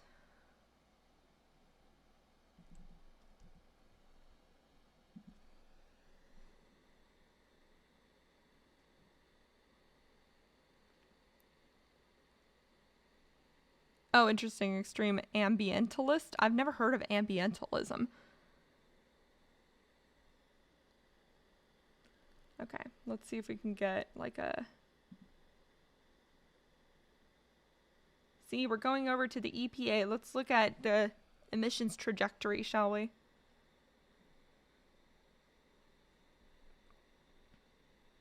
Yes, okay. Here we go. So we can say, yes, they're decreasing. Are they decreasing at any meaningful rate? Not until up very recently. So right here, that's 2015. That's the Paris Climate Accord. After that, we are seeing a drop. Now, where are we seeing this drop from? We're mainly seeing it from the electricity generation sector, which makes sense, right? Because that's what we've been seeing policy-wise for what we've been prioritizing. And we're also seeing it a little bit in industry because hard to decarbonize sectors are moving a little faster on it. Now look at agriculture. That line's almost flat, okay? That's barely moving at all. Commercial, not really very much. And residential emissions in the form of like housing, aka moving towards energy efficiency and electrification, not doing so good in that sector at all. And notice there's no military emissions in this, okay? So that also is something to consider. And then you see here carbon dioxide and how much that accounts for versus methane, nitrous oxide, and fluorinated gas, which is the replacement of ozone depleting gases. And we actually just officially chose to phase that out. So this little line right here will be going away soon, which is a very big deal. And that's good. Yeah. No, okay. So, but there we go. Now we're understanding the bigger picture here. It's not as black and white as who's currently the biggest emitter, right? It matters more who's the historical biggest emitter, what is being done to curb emissions, how fast they're decarbonizing. United States, we're not decarbonizing at any speed we need to be decarbonizing at. China is moving faster. Frankly, as we go back to the conversation of eco-authoritarianism, it's because they obviously are able to exert more control over people. I'm not necessarily saying that's a good thing. I'm saying from a purely emissions standpoint, that might be a good thing. But I believe that the clean energy transition is more than just reducing emissions. It's also valuing the natural environment, which China has done very little to protect its natural environment, particularly the marine environment, and also doing all of it in an equitable way, in a way that benefits society and doesn't move us backwards. And I don't necessarily think that they're doing it in an equitable way, right? So there's more to it than that.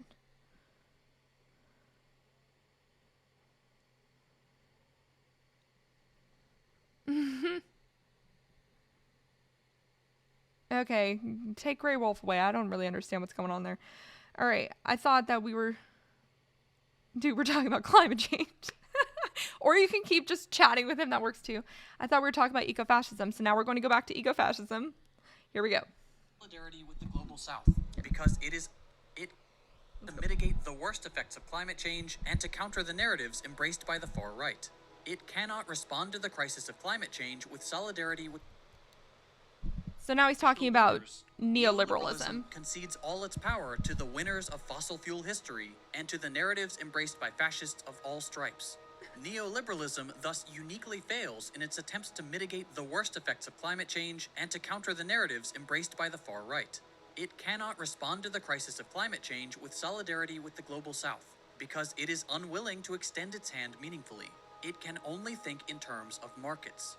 It cannot upend the centuries of exploitation and extraction so profitable to its industries, nor can it justify the transfer of wealth necessary to pay reparations to and prepare the global south for alternative energy production and the likely effects of climate change. Nor can it open its borders to the climate refugees its relentless obsession with carbon consumption has caused. It simply wouldn't be profitable.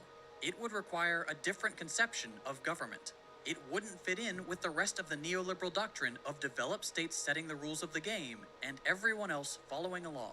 Even when neoliberal states profess their belief in climate change, and even when they want to seek international solutions, their deals, like the Kyoto Accords for example, are always based on individualizing the response at the national. I'm sorry, I need to pause for an important announcement, which is cat. Ta-da! Good boy.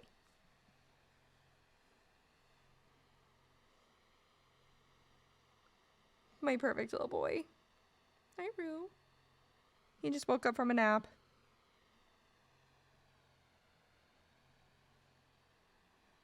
Hi, honey. What you doing? What you doing? Hi. Okay. And that's the end of the announcement. Oh, okay, Roo. Don't whack the mic with your tail. Ah!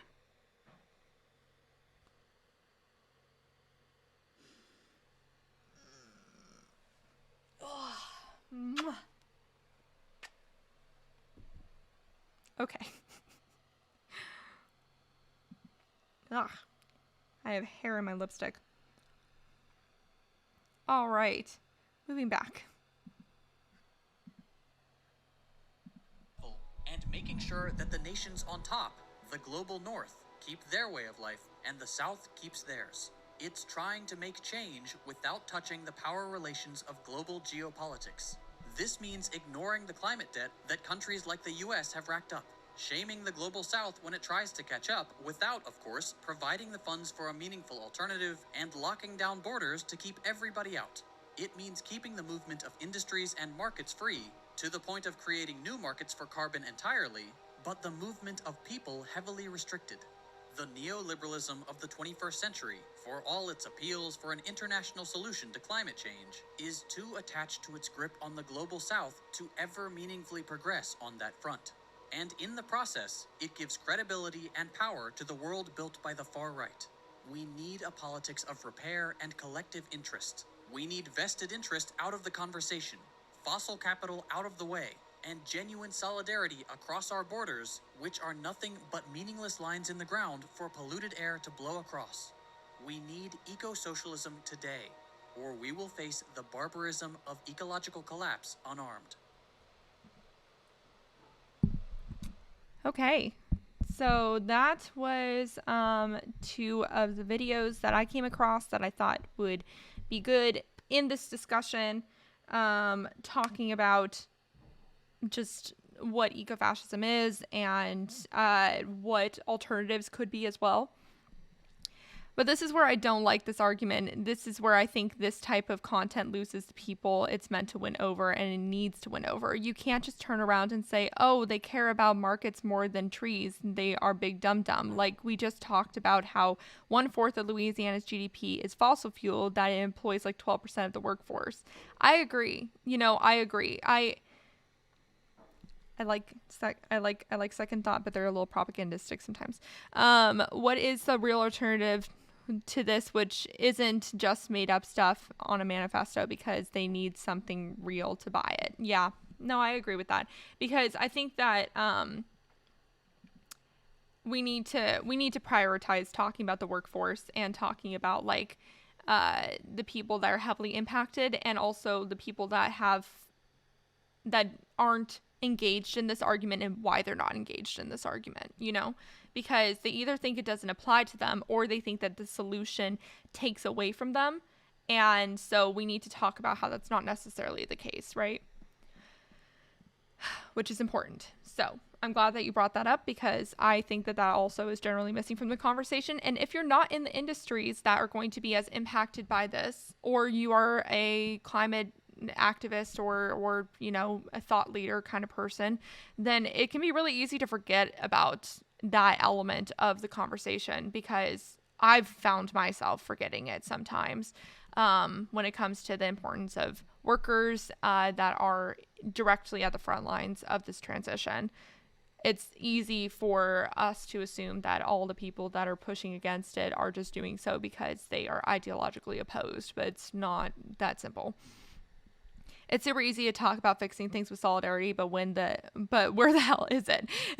How do you build it if nobody is even listening to each other? Look at how divided America is, how everyone says the other guy is the worst thing ever. You can't build global solidarity if you can't even build it in the state of like 4 million people. Yeah. No, I completely agree with you there. And that is a form of frustration for me too, because I feel like we're still, even though we're getting closer to talking about these solutions, we're still not talking about them in as real of a way as we need to be, which is what I want to do. So that being said, oh my goodness, why every single time I go on to Twitch, my Adobe Creative Cloud says that it has a problem. And I'm like, I'm not even using you right now. Like, why are you having an issue? And then meanwhile, my cat is eating my plant in the corner, and that's not cool. So, like, can we not? Can we not do that? You're going to throw up the grass later, baby boy.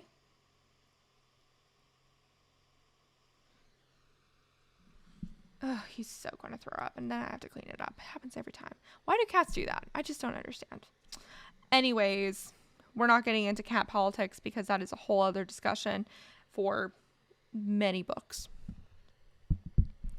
Anyways, let's talk about this article. I just found it recently and I thought it was interesting. And if anybody has any other articles that they would like to share that have to do with the topic of eco-fascism or eco-authoritarianism, or how best to go about that, definitely put that in the chat and we'll take a look at it. So the big idea is democracy up to the task of climate change. As elected governments fall short on their pledges, some look approvingly to the authoritarian playbook. Are they right? So this was written last year. Oh goodness, I hate it when that happens. Thank you so much for the play-by-play, Carlos. I appreciate it, because I was like scared. I was like, what's going on? It's because I didn't restart my computer before doing this. That happens every time. Well, it doesn't happen every time because I usually restart it, but no, eco-fascism is actually utilizing environmental issues to spread fascism.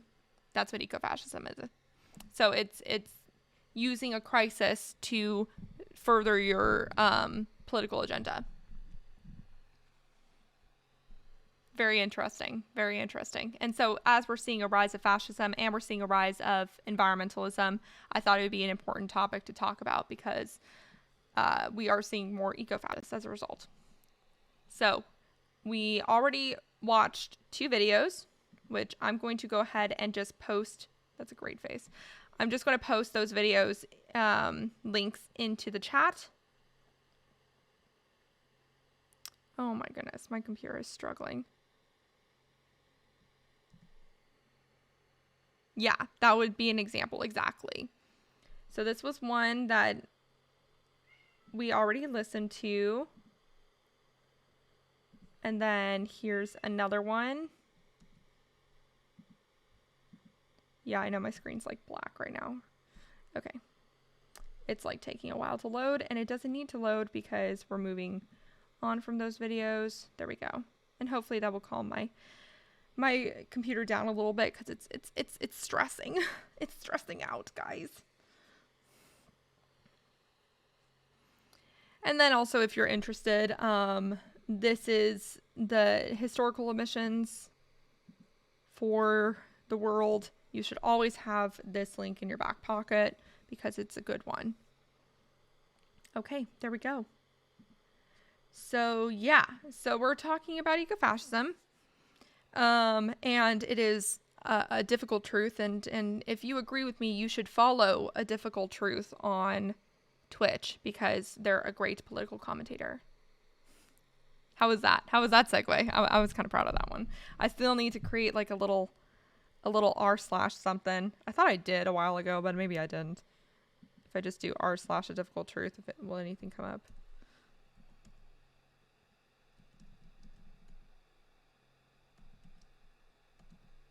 I don't think so. Oh well, I need to do that. There's many. I also need to make emotes. Anyways, so we need to co-op more. We do. I agree.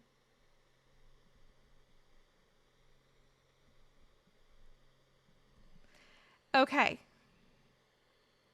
So the big idea is democracy up to the task of climate change. As elected officials fall short on their pledges, some look approvingly towards the authoritarian playbook. Are they right? It's time to acknowledge a difficult truth. Our democracies are failing us on the climate crisis. As world leaders meet for the crucial Glasgow summit, which was COP26 last November. Right now we're doing COP27, which is in Egypt, and I will publish a video later today on how that is going so far. Why are you making that face?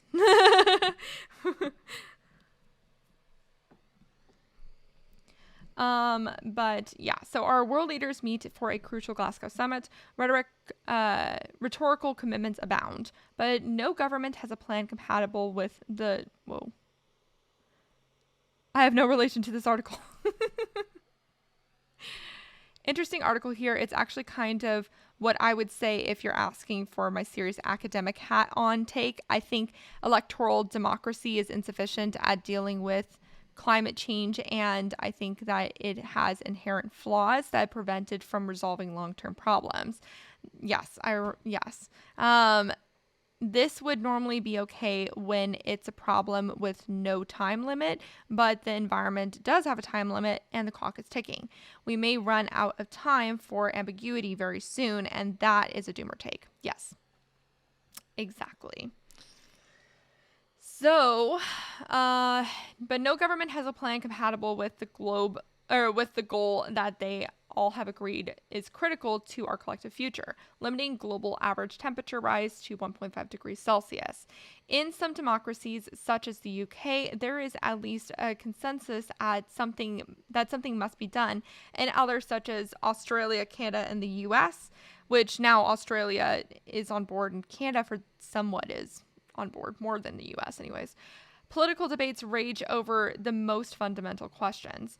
Faced with a problem of these proportions, some are running out of patience. A veteran earth scientist, James Lovelock, has put his faith in eco-authoritarianism. Okay. Climate change is so severe, he has said that it may be necessary to put democracy on hold for a while. My strong adherence to democracy wants to disagree with this, but then what do we do about when the time is of the essence? Exactly.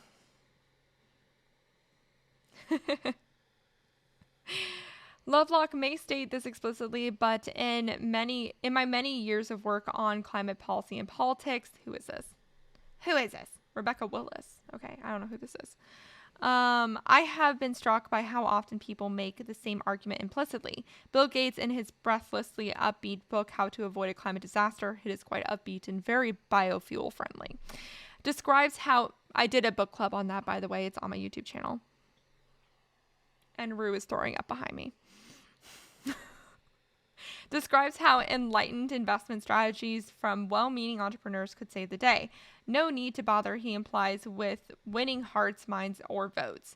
Then there are some who look approvingly towards China, a country where a very lack of democratic accountability, they argue, allows leaders to take tough and unpopular decisions. The common theme in all these accounts is the public are not to be trusted. They do not understand or care. They are too selfish or too short-sighted. Better to let the experts decide, which is ironic because I would argue that's more corporations. Maybe corporations are people. Yet proposals for some sort of eco-authoritarianism raise more questions than they answer. How exactly do we move beyond democracy? Who appoints the experts? Scientists may have evidence at their disposal, but how would they make deeply social decisions about who wins and who loses? Under whose authority would they regulate? And how exactly would this regulation happen? How would these laws be made exactly? See, and this is where we want the laws to be made in a way that we think is best, but that's not necessarily the way that's best for everybody. Let's be honest, as soon as someone says something about postponing democracy, what they're actually doing is canceling it. See, that's the thing, though. Is that true? Because if we look at things like war efforts, that could be something that would be considered more sort of postponing democracy. But some countries went back to a more democratic state than others. You know, it's like it depends individually on the country and where it's at when that decision is made on whether or not it could go back, in my opinion. Yeah, but like, wouldn't it be just a matter of having an educated population so they make good decisions based on rational, logical thinking? That is where climate education matters. And I think that that is the most important thing, is that when you have climate education and you educate the populace, then they're not going to act like how, honestly, I would think corporations are acting, which is that they just... that they don't understand or care, that they're too selfish or too short-sighted. At least they are economically driven. Populists generally want the well-being of themselves. Corporations want the well-being of their shareholders. It's not exactly the same thing.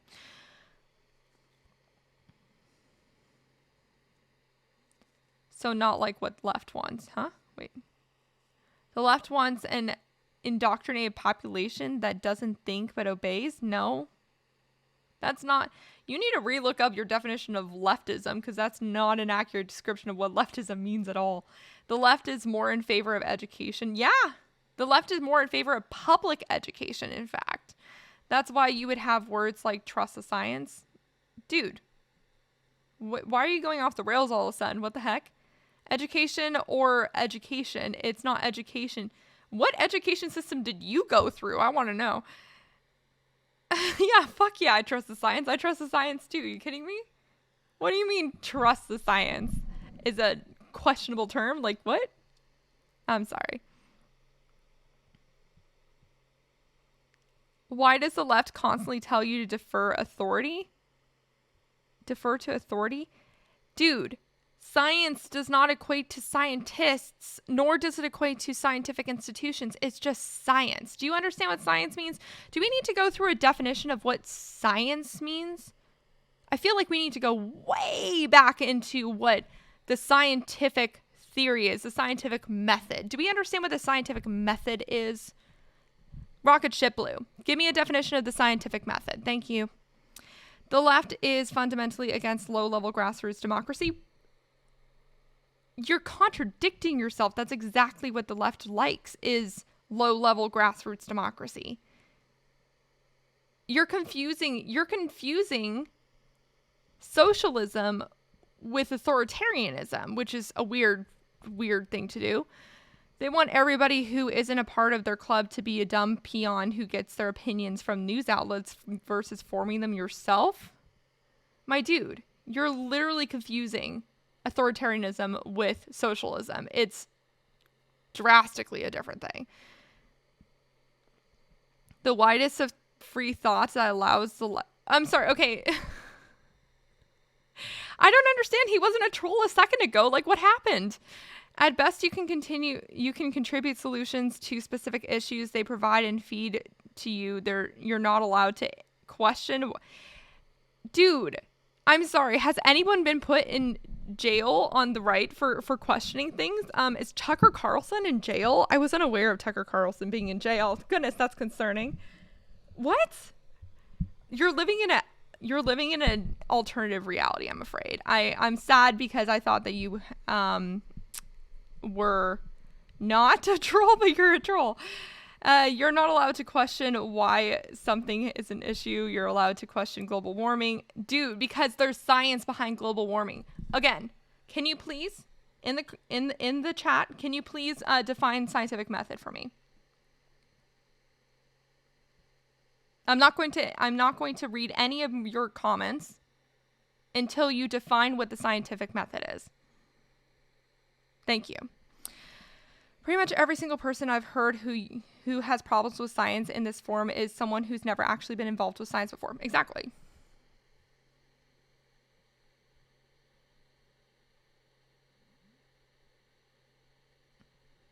There's things that you can disagree with, and then there's just like facts that you're ignoring for funsies. So, and you're also not answering my question.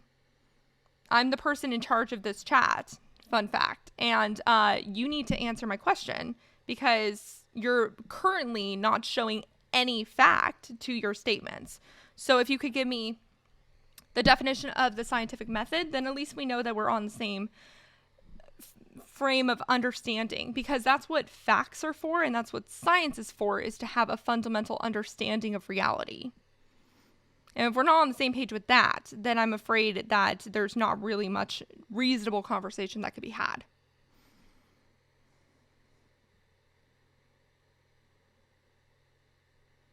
Yeah, sorry. I will apologize for calling you a troll. You're not a troll.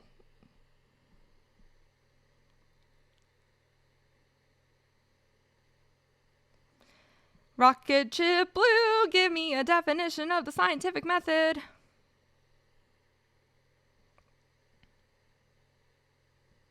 Can you please give me a definition of the scientific method?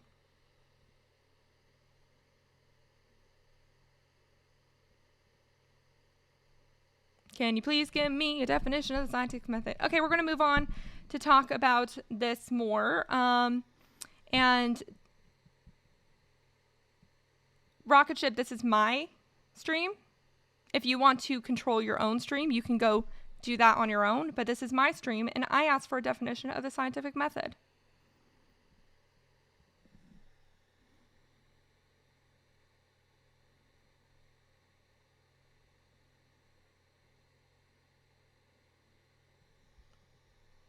I'm disappointed because we were having a reasonable discussion earlier, Rocket Ship, but you kind of just went off on a tangent without any evidence and multiple conflicting definitions, and that's why we're not happy with you. Like, that's why. It's not because you have a different opinion, it's because you don't know the definition of the words you're saying.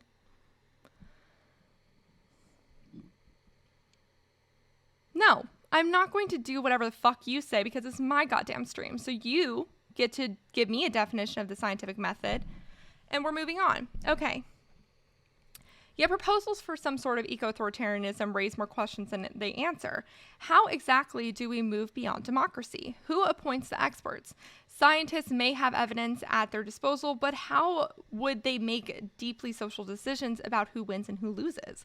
Under whose authority would they regulate? And how exactly would that regulation happen? How would laws be made? The best that can be said about these proposals is that they gloss over the complex realities of political, social, and legal change.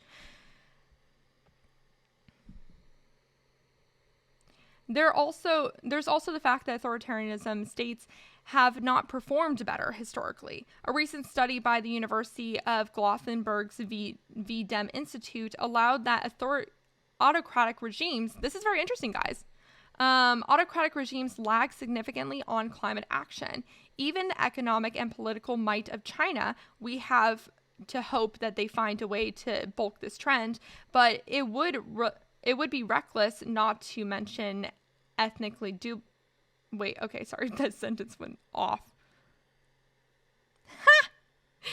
Thank you, Carlos. Good job. Do you know VDem? What's VDem?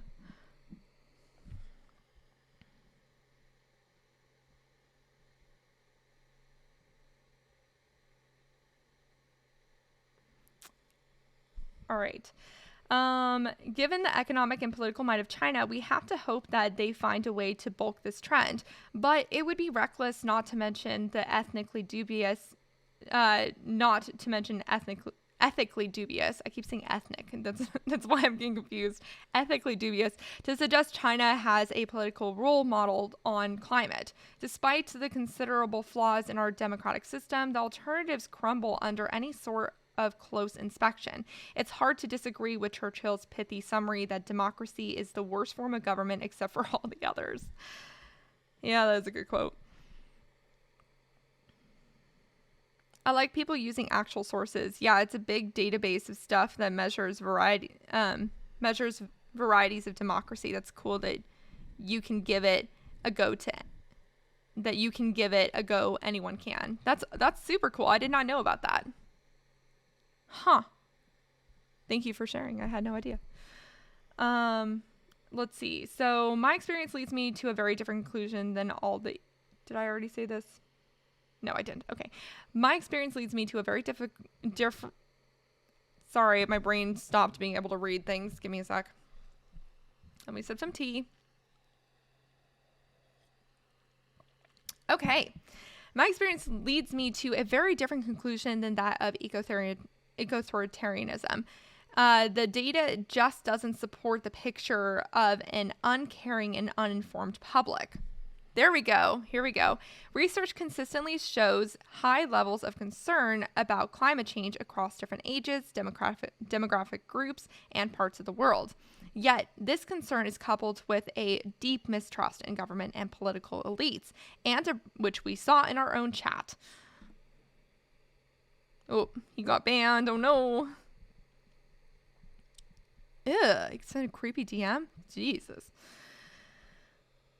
Which is a shame because here he is being concerned about government and political elites, and that is a fair concern. So it's a shame that he went off the rails when he had a point originally. And a breakdown that means by which people's priorities are translated into political action.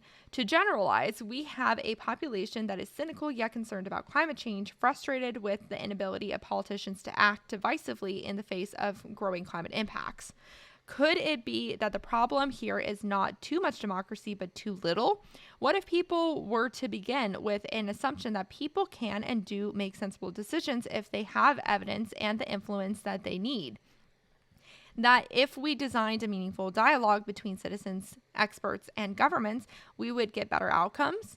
I think that's the main thing that people miss when they're talking about more progressive ideologies, is that while increased democracy could be seen as an increase in government intervention, it mostly is that there's an increased citizen intervention within government, right? So like you're expanding the role of government, but you're also expanding the influence citizens have on the government. Important distinction. I feel like we don't talk enough about the second part, or at least from these commenters, it doesn't seem like that's clear for a lot of people. Just before COVID-19 struck last year, I was part of an incredible experiment that did just this. Climate Assembly UK was a citizens' assembly commissioned by Parliament, bringing together a representative group of 108 citizens. Yeah, so this is a very good example. I feel like, for example, maybe the House Oversight Committee should also have a citizens section or something. I don't know. Over the series of weekends, they learned about climate science, impacts, and actions. And this is also important too, giving a clear education to understand what the issue is instead of just having a bunch of uninformed opinions, which we currently have in government. I feel like there should be more learning seminars in government. Like, why aren't government officials, are they still learning? Like, I'm not convinced they're still learning about the issues while they're in government. They should be, but I feel like they're not, or they're skipping the education sessions. Over a series of weekends, they learned about climate science, impacts, and actions, discussed and debated with experts and each other, and then voted on recommendations. The Assembly's findings are a coherent, far-reaching set of proposals for tackling a climate emergency created by a different sort of democratic body. Processes such as this aren't intended to replace our system of representative democracy, but to make it work better. They allow citizens and politicians alike to talk about what they need from each other. Citizens' assemblies on the climate crisis have now taken place in Scotland, France, Denmark, and some U.S. states, as well as at the local level in many areas. They show the potential to move from a more deliberate democracy, one which goes beyond the blunt instrument of a vote, towards an informed conversation. But making democracy work better for the climate doesn't just mean hearing more from people. It means hearing less from those economic interests, such as big oil is naturally what I said. Oil majors and airlines that have a stake in the high carbon status quo. We recently see corporations suing governments under trade law, claiming that climate policy passed by democratically elected parliaments has damaged their profits and is therefore illegal. Yes, and more countries in the EU are leaving the Energy Charter Treaty, which is what they're referring to as a result. U.S. scientist and Twitter punching bag Michael Mann has documented this new climate war. I have his book. I need to read it. Is this what are they advertising his book at the end of all this? Because if so, I need to read that. There's so many books I need to read. He shows that denial of the scientific facts of climate change has been replaced with more complex but equally insidious attempts to delay or derail legislation. Yes, climate denial has turned into climate delay. A key tactic Mann shows is to deflect attention away from the working of big companies and towards individuals by saying that it's up to us to make the right choices and to reduce our carbon footprint. When this doesn't happen, it is a short step to blaming people for the state we're in and undermining faith in the ability of democracies to handle the climate crisis. What is necessary then is not to dispense with democracy, but to double down on it. Seeing climate change not as something that can be solved by experts nor through individual sacrifices, but by the negotiation of a new sort of social contract between people and the state. The novelist Amitabh Ghosh refers to our current climate predicament as a great derangement. Did I say that right? Yeah, derangement. A collective reluctance to face up to the reality of how the climate crisis will affect our lives. Pretending that we can bypass people and democracy is, to my mind, an ultimate derangement. Yeah. See, Rebecca's got it. We understand. And she's a professor of energy and climate governance at the University of Lancaster and author of Too Hot to Handle. Wait. I think I have that book. Hi, Thomas Jefferson. What does W mean? It's the positive take for sure. I don't know, James. But I'm assuming the author is unfamiliar with data from places like Switzerland that has regularly had referendums on environmental policies, and they have just as regularly rejected them in times where they believe that it would be detrimental to their economic prosperity. Environmentalists, unless it's me that has to change. Yeah, no, that's actually, I was thinking about that throughout this article because the climate assembly that she mentioned, they did bring about a good proposal, but the UK has not actually followed through with that proposal. So they need to have a little more power in some way, it seems. I want to see if I have that book. Hold on. So it's called... Okay, so I definitely don't have the second book, but I think I have the first and the... Well, I have Bill Gates' book too. Wait, hold on.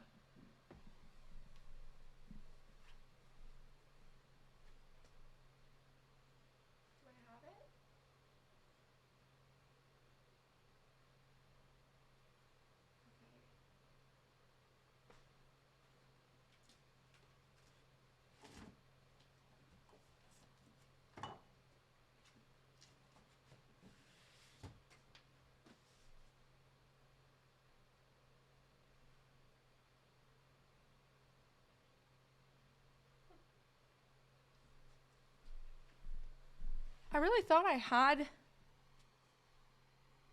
Rebecca's book, but I guess I don't. Too Hot to Handle? I really thought I did. Weird. But I have the other two. I've only read the Bill Gates one. I haven't read the Michael Mann one yet. But yeah. Yeah, this looks a little worn. Again, this was a pretty good book. It was just like very pro-business and pro-biofuels in particular. But it was interesting talking about like the green premium, which is basically the extra cost that's on a new technology that is more environmentally friendly. So therefore it costs more to transition. So he was talking about how to work on decreasing the green premium, which is really interesting. But I have not read the new Climate War, but it's really pretty looking, I will say. So this is maybe one that I need to dive into then.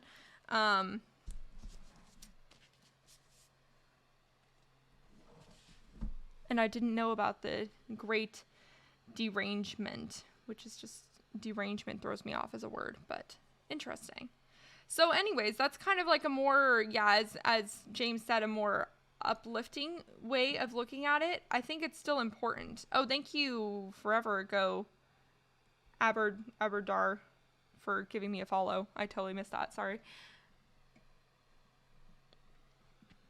But yeah, so I don't know what we come to at the end of this conversation. It's just an interesting one to have because I think that we need to recognize that as we continue through this clean energy transition and as climate impacts get worse, we are going to see more radical political ideologies coming out of the woodworks as the problems become more drastic. And so we need to find a way to promote beneficial ones that actually will take human civilization further. But that also means doing the work ahead of time now to combat questionable ideologies like eco-authoritarianism, which is becoming more appealing right now. So that's the main stuff that I want to make sure I talk about today. But I would love to continue to know your thoughts. I do have a Discord, which maybe I'll put the link in the bio. I need to put the link in the bio. So I'm going to do that. I think, yeah. So let me pull it up on the app so I can put it in there.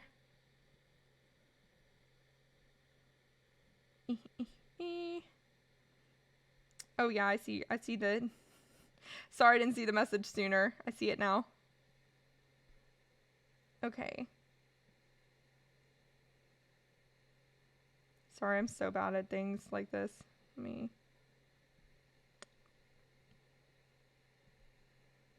Okay. Invite members. Copy link.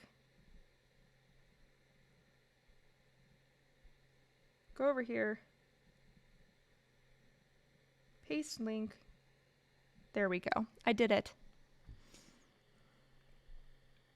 And then past that, should we go ahead and go into someone else's chat? Because that's basically all I got for the day. We could do Levelhead or J. Marion. What do we think?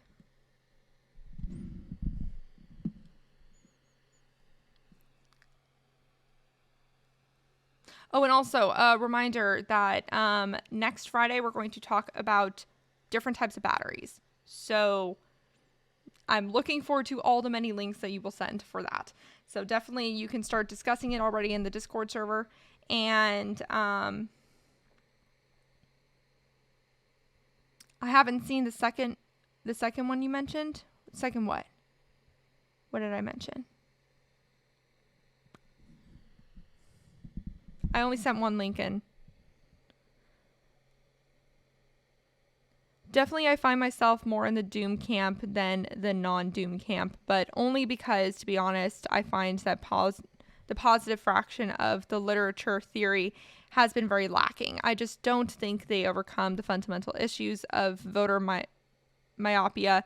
Hey, US, okay, Gen Zers, we came out. I'm just saying. Deliberation, effective change, and policy and adequate understanding of the present. There actually is very interesting, probably boring to you, democracy debate on it. I can send. You're welcome to send it over. Oh, the second streamer. The second streamer is apparently is also a journalist. It was recommended by Levelhead last time. She looks like she's just doing Friday vibes, where I think Levelhead's doing some politics stuff. So we'll go ahead and we'll go over to Levelhead. The Discord link should just be right above Carlos's and James's chats. Just scroll just slightly. Hope you see it. But yeah, I think some of those things could be overcome. Thank you, Carlos, for putting it back in the chat. I think like, for example, voter myopia can be overcome, because I think that it's starting to show cracks, maybe. But I'm just naturally a very optimistic person, so I'm trying to be, because I have to. So I want to believe that there's a better method out there, and if you just believe hard enough, that maybe something will come out of it. And that is my thought on it. But yeah, let's go ahead and go on over to Levelhead. And yeah.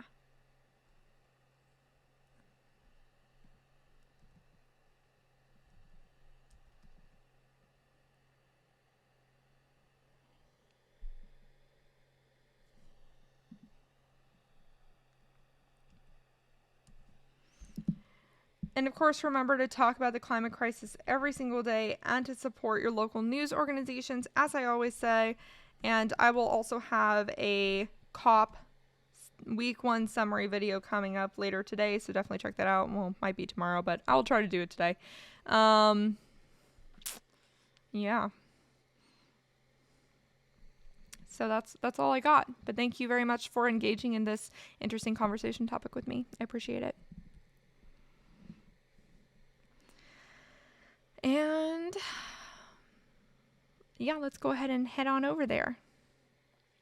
Once the raid allows me to be doing that.